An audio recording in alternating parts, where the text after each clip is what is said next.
A key inflation report on Wednesday showed that U.S. consumer prices in November increased the most in 7 months. But that's unlikely to keep the Federal Reserve from delivering a third consecutive interest rate cut at its policy meeting next week.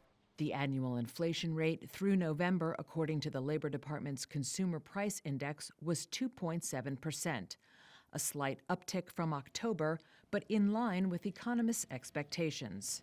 Most of the rise came from higher food prices, as well as more expensive motel and hotel rooms. Rents, which have been the major driver of inflation, increased at their slowest pace since July of 2021. That bodes well for the overall inflation outlook. Inflation has slowed considerably from a peak of 9.1% in June of 2022.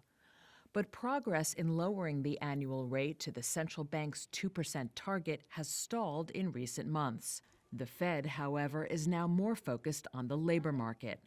Though job growth accelerated in November, the unemployment rate ticked up to 4.2% after holding steady at 4.1% for 2 consecutive months. Financial markets have almost fully priced in a quarter percentage point rate cut at the Fed's policy meeting next week. Fewer rate cuts, however, are expected next year than had been anticipated just a few months ago.